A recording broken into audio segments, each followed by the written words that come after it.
আজকের ক্লাসে সবাইকে স্বাগত।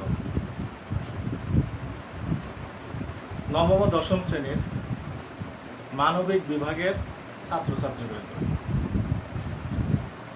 আমি আজ তোমাদের ভূগোল ও পরিবেশ বিষয়ে পৃথিবীর অভ্যন্তরীণ ও বাহ্যিক গঠন নিয়ে আরও একটি ক্লাস নিতে যাচ্ছি। প্রিয় শিক্ষার্থীবৃন্দ, আজ আমি তোমাদের পৃথিবীর বাহ্যিক গঠন সম্পর্কে বলবো। দেখো, পৃথিবীর বাহ্যিক গঠন অর্থাৎ পৃথিবীর যে বাইরের যে অংশটা, এই বাইরের অংশটা আসলে কেমন, বা বাইরের যে অংশে কি কি থাকে, এই জিনিসগুলো হচ্ছে আজকের আলোচ্য বিষয়। দেখো যে পৃথিবীর উপরিভাগে বৈচিত্র্যময় ভূমিরূপই হচ্ছে পৃথিবীর বাহ্যিক গঠন। আমরা যদি এই যে পৃথিবীর যে বৈচিত্র্যময় ভূমিরূপ, এইগুলো যদি আমরা আলোচনা করি, তাহলে দেখো যে পৃথিবীর যে প্রধান ভূমিরূপগুলো আসলে কেমন।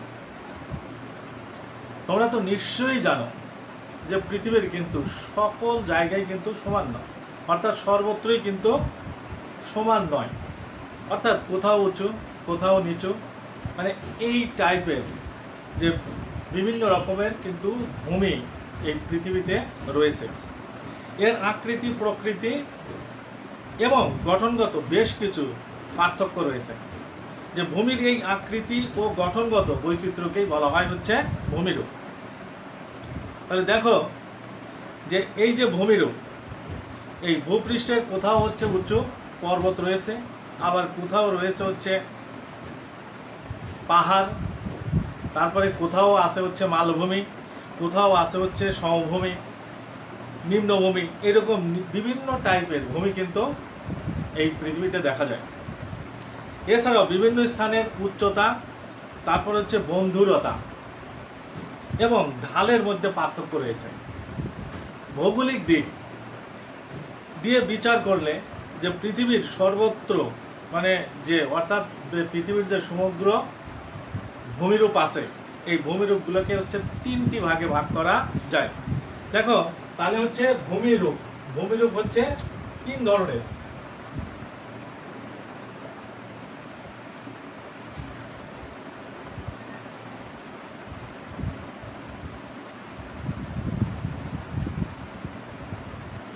তাহলে ভূমিরূপ হচ্ছে তিন ধরনের হয়। এই পৃথিবীতে হচ্ছে তিন ধরনের ভূমিরূপ দেখা যায়। অর্থাৎ এক নাম্বার হচ্ছে পর্বত,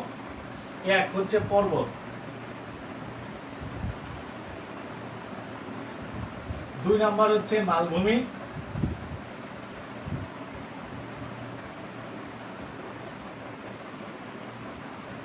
আর তিন নাম্বার হচ্ছে সমভূমি।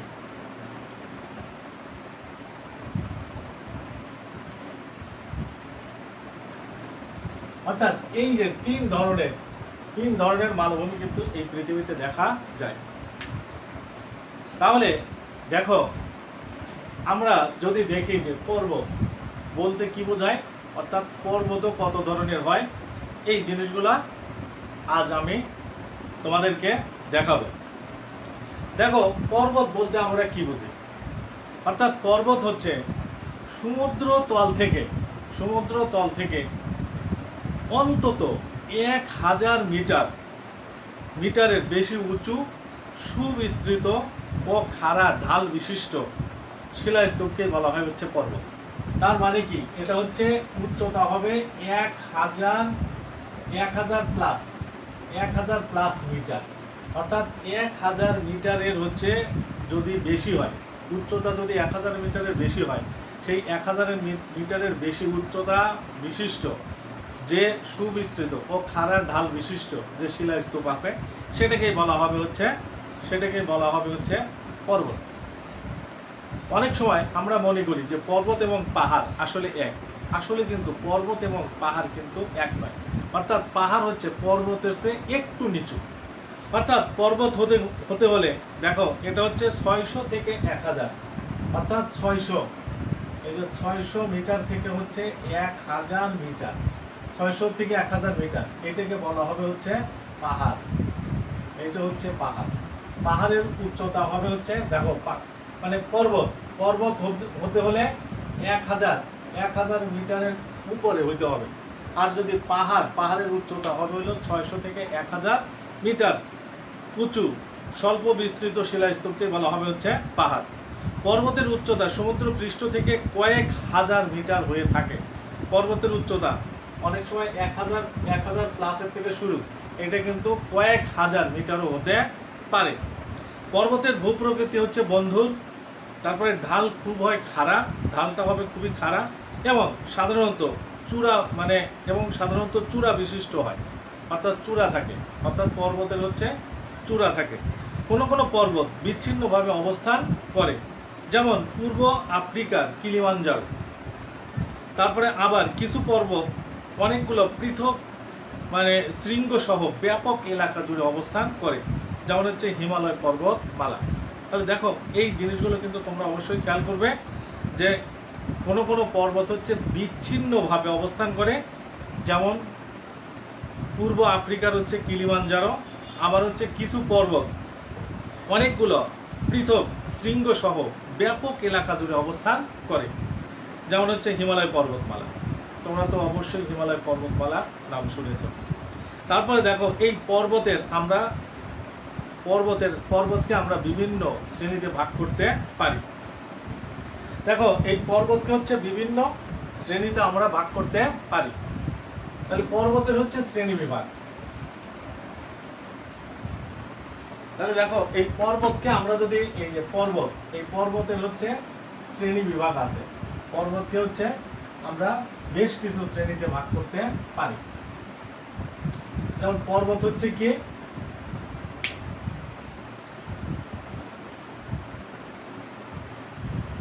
যেমন পর্বতকে হচ্ছে যে উৎপত্তিগত বৈশিষ্ট্য ও গঠন প্রকৃতির ভিত্তিতে পর্বত প্রধানত 4 প্রকার। তাহলে 1 নাম্বার হচ্ছে ভঙ্গিল পর্বত। যেমন পর্বতের 1 নাম্বার হচ্ছে ভঙ্গিল পর্বত।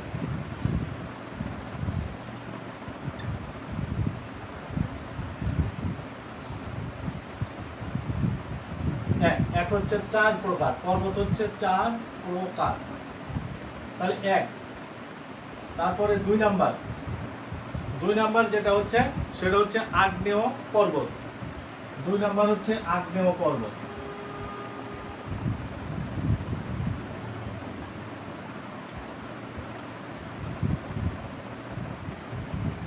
দেখো 1 নাম্বার হচ্ছে ভঙ্গিল পর্বত, 2 নাম্বার হচ্ছে আগ্নেয় পর্বত। তারপরে 3 নাম্বার হচ্ছে চ্যুতি স্তূপ পর্বত।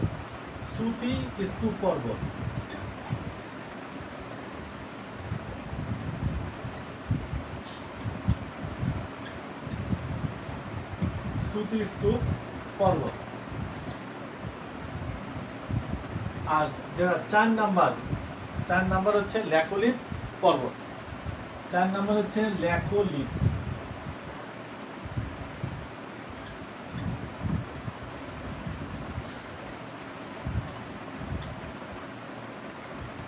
পর্বত। তাহলে দেখো এই যে পর্বত, তাহলে তোমাদের কিন্তু অনেক সময় এই ধরনের প্রশ্ন আসবে যে পর্বত কাকে বলে, পর্বত কত প্রকার ও কি কি, প্রত্যেকটি পর্বতের বর্ণনা দাও। তাহলে পর্বত হচ্ছে, তাহলে আমরা কিন্তু প্রথমেই বলেছি যে পর্বত হতে হলে 1000 মিটারের, কমপক্ষে 1000 মিটারের বেশি উচ্চতা বিশিষ্ট হতে হবে, পর্বতের 1 নাম্বার বৈশিষ্ট্য। আর এটা হয় হচ্ছে সুবিস্তৃত এবং খাড়া ঢাল বিশিষ্ট। আর পর্বতের কি থাকে, একটা চূড়া থাকে, পর্বতের কিন্তু একটা চূড়া থাকে।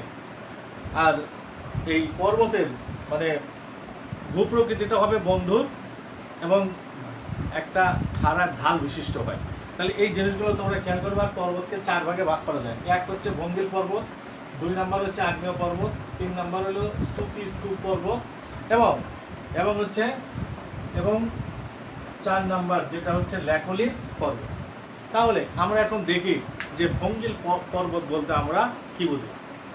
ভঙ্গিল মানেই হচ্ছে, এটা হচ্ছে ভাঁজ ভঙ্গ বা হচ্ছে ভাঁজ বিশিষ্ট, অর্থাৎ এটা হচ্ছে ভাঁজ বিশিষ্ট। এটা হলো ভঙ্গ বা ভাঁজ থেকে ভঙ্গিল পর্বতের হচ্ছে উৎপত্তি। যে মানে এটা হচ্ছে এই মানে এটা হচ্ছে ভঙ্গ বা হচ্ছে ভাঁজ থেকে হচ্ছে ভঙ্গিল পর্বতের উৎপত্তি। কোমল পাললিক শিলায় ভাঁজ পড়ে যে পর্বত, অর্থাৎ কোমল পাললিক শিলায় ভাঁজ পড়ে যে পর্বত গঠিত হয়েছে তাকেই বলা হচ্ছে ভঙ্গিল পর্বত। যেমন এশিয়ার হিমালয় পর্বত, তারপরে হচ্ছে ইউরোপের আল্পস পর্বত, তারপরে হচ্ছে উত্তর আমেরিকার, দেখো উত্তর আমেরিকার হচ্ছে রকি পর্বত। এই যে রকি পর্বত, তাহলে এই পর্বত কি ধরনের পর্বত? এটা হলো ভাঁজ বা মানে এটা হলো ভাঁজ বিশিষ্ট পর্বত। এটা হচ্ছে দক্ষিণ আমেরিকার হচ্ছে আন্দিজ পর্বত ভঙ্গিল পর্বতের হচ্ছে উদাহরণ। তাহলে দেখো, তাহলে এই পর্বতগুলা তোমরা যদি একটু খেয়াল করো, তাহলে এই তোমাদের যে মানে অরিজিনাল বইটা, এই বইয়ের যখন তুমি ভঙ্গিল পর্বত করবে তখন তুমি চিত্রটা অবশ্যই লক্ষ্য করবে, এবং চিত্রটা লক্ষ্য করার পরে তারপরে দেখো এখানে হচ্ছে যেমন এই যে ভঙ্গিল পর্বত ঊর্ধ্বভাস অধোভাস, অর্থাৎ এইরকম হচ্ছে ভাগ হবে। অর্থাৎ এই যে দেখো এরকম ভাঁজ, বা এটা হচ্ছে এই জন্য বলছে যে ভঙ্গ অথবা ভাঁজ বিশিষ্ট যে পর্বত, অর্থাৎ এটা হচ্ছে পাললিক শিলায় বিভিন্ন ধরনের এরকম ভাঁজের সৃষ্টি হয়, এবং এই ভাঁজ বিশিষ্ট পর্বতকে বলা হয় হচ্ছে ভঙ্গিল পর্বত।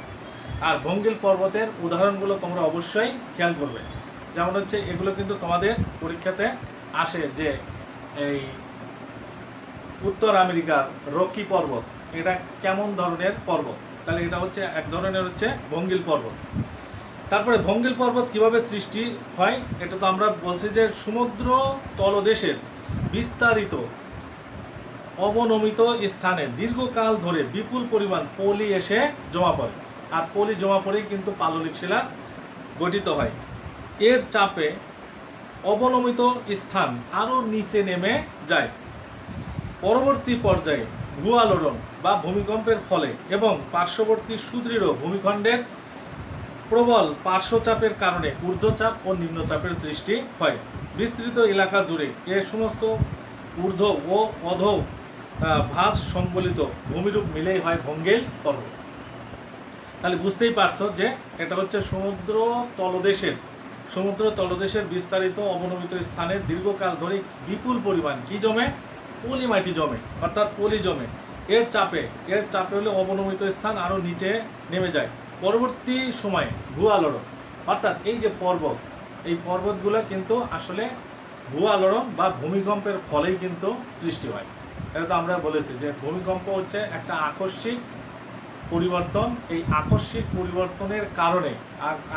পরিবর্তনের কারণে কিন্তু এই যে ভূমিকম্প বা ভূ-আলোড়ন হয়, এবং এর ফলে কিন্তু এই পর্বত বা এই যে মালভূমি সমভূমি এগুলো কিন্তু সবই হচ্ছে এই মানে আকস্মিক পরিবর্তনের ফলে যে ভূ-আলোড়ন বা ভূমিকম্প হয় তার ফলেই কিন্তু এইগুলা উৎপন্ন হয়।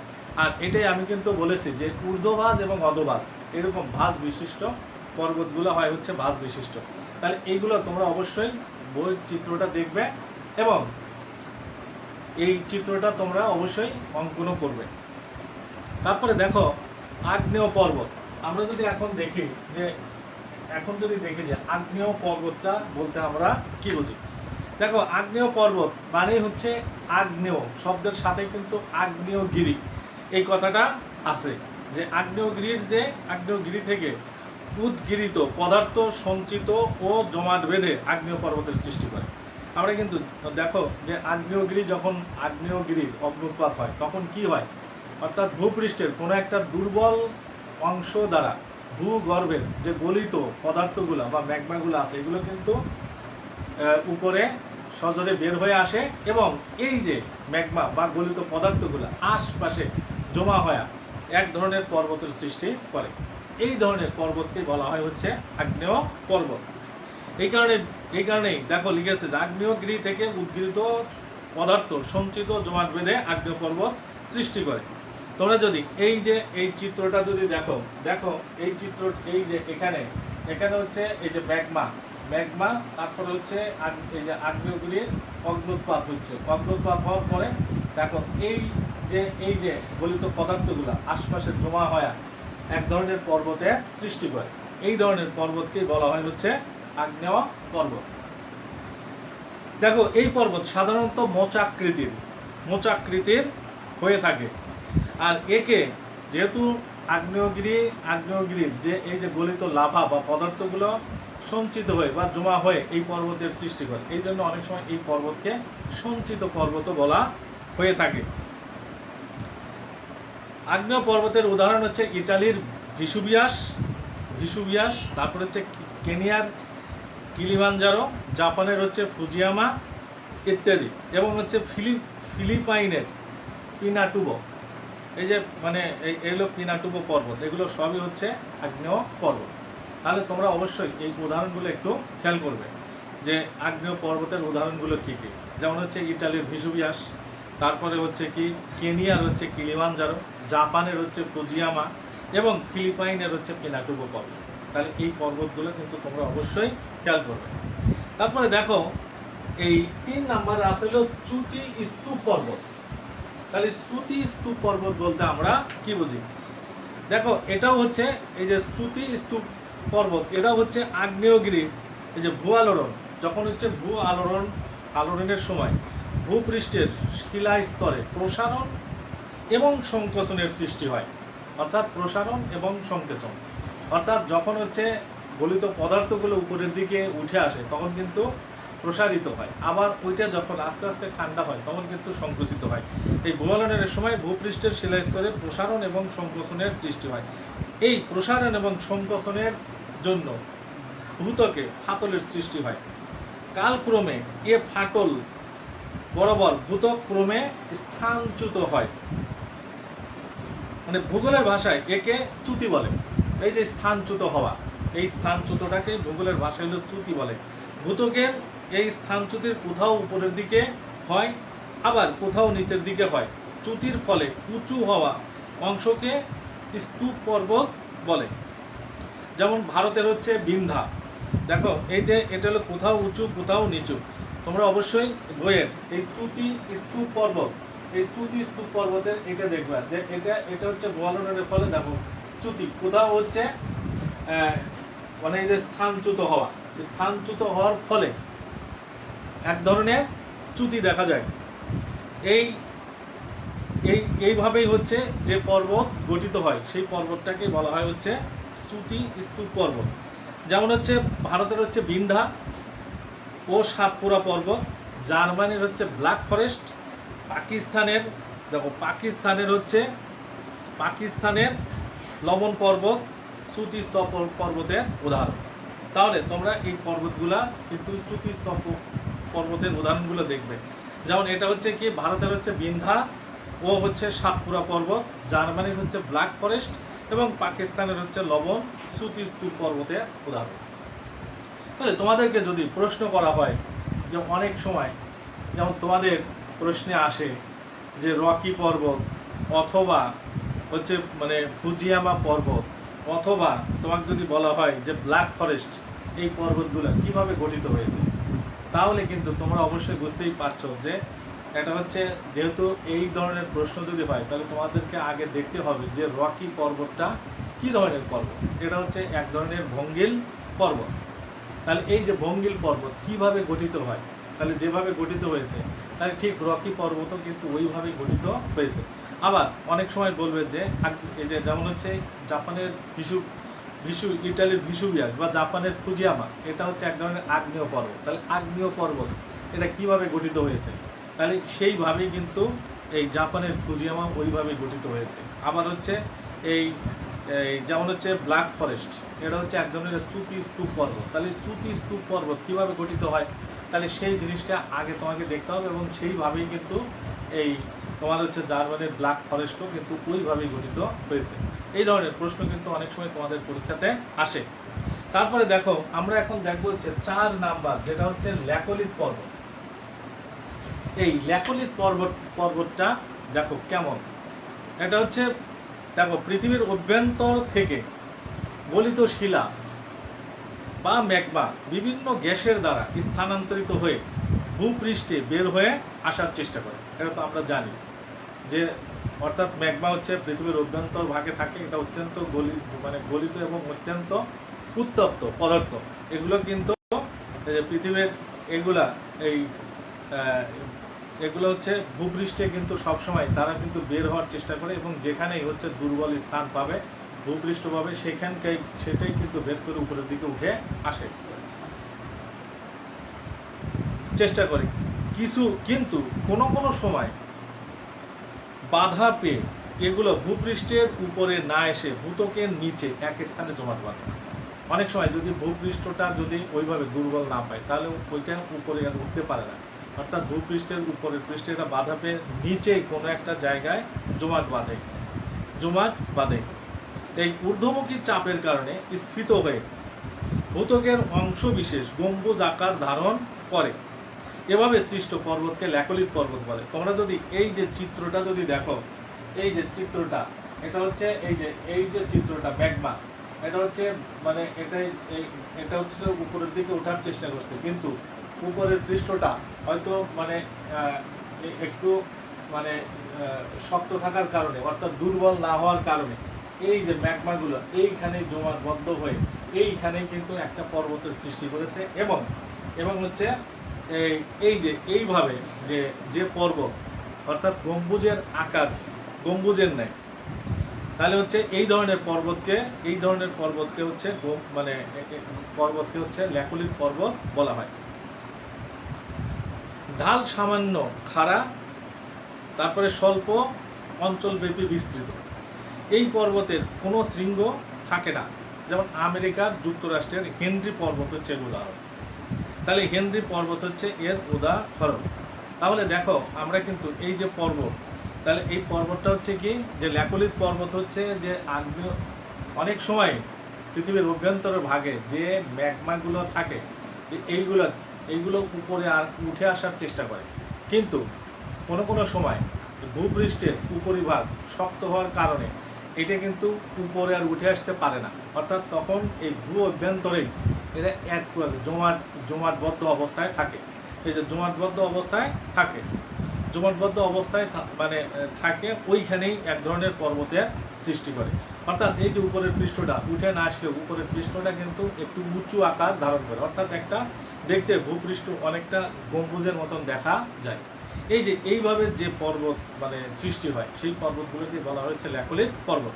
তাহলে এটা হচ্ছে কি যে আমেরিকা যুক্তরাষ্ট্রের হচ্ছে হেনরি পর্বত হচ্ছে ল্যাকুলিত পর্বতের উদাহরণ। তাহলে তোমরা অবশ্যই যে পর্বত, এই যে ভূমিরূপ অর্থাৎ পর্বত কাকে বলে, পর্বত হচ্ছে কত প্রকার, এবং এই যে পর্বতের শ্রেণী বিভাগ, যে পর্বত হচ্ছে 4 প্রকার: ভঙ্গিল পর্বত, আগ্নেয় পর্বত, স্তূপ পর্বত এবং ল্যাকুলিত পর্বত। এবং এই 4 ধরনের পর্বতের বৈশিষ্ট্য কেমন, এটা কিভাবে গঠিত হয় এবং এদের উদাহরণগুলো কেমন, এইগুলো তোমরা অবশ্যই ভালোভাবে দেখবে। প্রিয় শিক্ষার্থীবৃন্দ, আমি আগামী ক্লাসে তোমাদেরকে মালভূমি এবং সমভূমি সম্পর্কে বিস্তারিতভাবে বলবো। তোমরা অবশ্যই আমার ক্লাসের সাথে সংযুক্ত থাকবে। তোমরা ভালো থাকো, সুস্থ থাকো, এই কামনা করে আজকের মতন এখানেই শেষ করছি। খোদা হাফেজ।